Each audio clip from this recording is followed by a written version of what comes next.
Hello bachcho, let's read the question. So the question over here says, in an aquarium, two herbivorous species of fish are living together and feeding on phytoplanktons. As per Gauss principle, one of the species is to be eliminated in due course of time, but both are surviving well in the aquarium. Give possible reasons.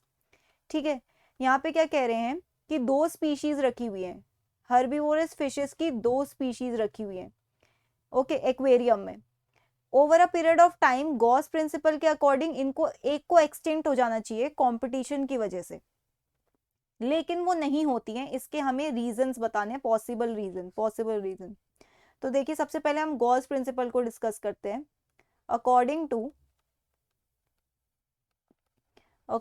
To Gause principle, according to Gauss principle, when resources are limited, ठीक है, when resources are limited, species compete for them, मतलब resources के लिए compete करते हैं, and one of the species is completely eliminated,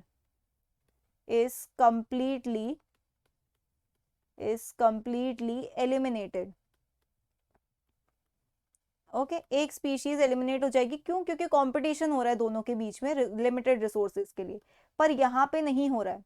देखिए, ऐसा nature में गॉस प्रिंसिपल का जो ये फंडा है, ऐसा प्रिंसिपल आपको नेचर में बेसिकली बहुत कम देखने मिलता है। यूजुअली इसका ऑपोजिट होता है। जब भी रिसोर्सेज लिमिटेड होती हैं, तो स्पीशीज क्या करती हैं, को एग्जिस्टेंस का फॉर्मूला ढूंढ लेती है।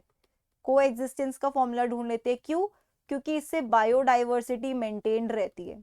नेचर कभी भी बायोडाइवर्सिटी को खत्म करने का मैकेनिज्म नहीं ढूंढेगा, बायोडाइवर्सिटी को रादर मेंटेन करने का मैकेनिज्म ढूंढेगा। कैसे? देखिए, अगर ए एक स्पीशीज है, बी एक स्पीशीज है, ये लड़ेंगे और मान लीजिए ए खत्म हो जाता है तो बी ही बचा, ठीक है, तो इससे क्या हुआ? बायोडाइवर्सिटी कम हो गई, स्पीशीज का नंबर दो स्पीशीज से आपकी एक ही स्पीशीज बची रही। तो को एग्जिस्टेंस में क्या होता है? दोनों को एग्जिस्ट करते हैं और बायोडाइवर्सिटी मेंटेन रहती है। ये होता है जब रिसोर्सेज लिमिटेड होती है। अब हम इस पर्टिकुलर सिचुएशन की अगर बात करें, जो ये हमें सिचुएशन दे रखी है ऑफ टू हर्बीवोरस फिश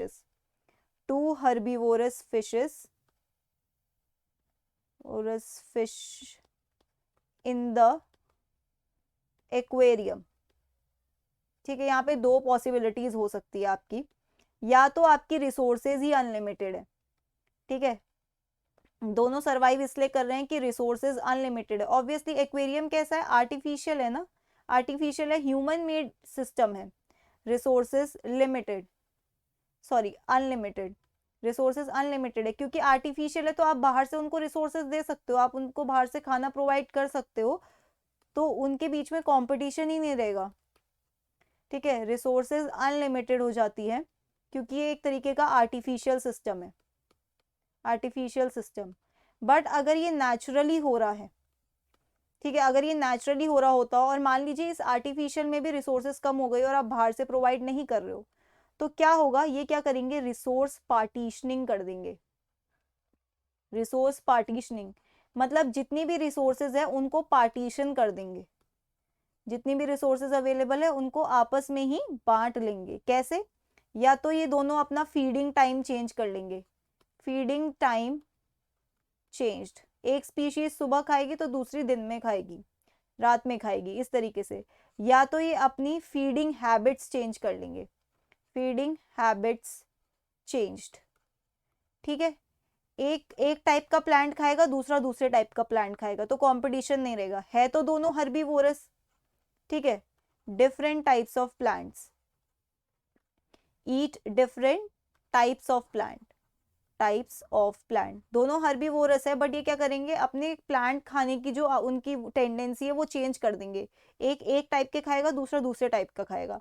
इससे क्या होगा? रिसोर्स पार्टीशन हो जाएगा, right.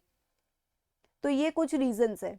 So that's it for the question. I hope you understood it well. Best of luck.